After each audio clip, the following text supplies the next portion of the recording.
সন্দেশখালী যাওয়ার পথে বাসন্তী হাইওয়েতে রাজবাড়ী, সরবেরিয়া, আকঞ্জিপাড়া, মিনাখা সহ একাধিক জায়গায় এলাকার তৃণমূল কংগ্রেস নেতাকর্মীরা প্ল্যাকার্ড হাতে নিয়ে দাঁড়িয়ে পড়েন রাজ্যপাল সিবি আনন্দ বোসকে বিক্ষোভ প্রদর্শন করার জন্য। প্ল্যাকার্ডে লেখায় 100 দিনের বকেয়া টাকা, আবাস যোজনার বকেয়া টাকা, রান্নার গ্যাসের মূল্য বৃদ্ধি সহ একাধিক বিষয়। অবরোধ বিক্ষোভে বাসন্তী হাইওয়েতে রাজ্যপালের কনভয় বেশ কিছুক্ষণ আটকে পড়ে, যদিও তৎক্ষণাৎ পরিস্থিতি নিয়ন্ত্রণে আনার চেষ্টা করে এবং বিক্ষোভ অবরোধরত তৃণমূল কর্মী সমর্থকদের হাতিয়ে দিয়ে রাজ্যপাল সিবি আনন্দ বোসের কনভয় অবরোধ মুক্ত করে পুলিশ।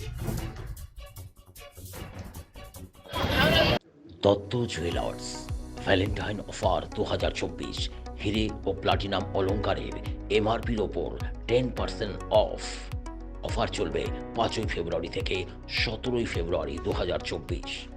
স্বর্ণ শিল্পের শিল্পী Dutta jewellers, BS road, hotel VD building, Coochbehar. Contact 9734906493। মানুষ, গরিব মানুষ, খেটে খাওয়া মানুষ, দিনমজুর মানুষ, আমরা তার জন্য রাজ্যপালের সামনে আমরা পথ অবরোধ করেছি। দিদি, আপনাদের দাবিটা কি? আমাদের দাবি মূলত আমাদের মেয়েরা এখানে উপস্থিত হয়েছি।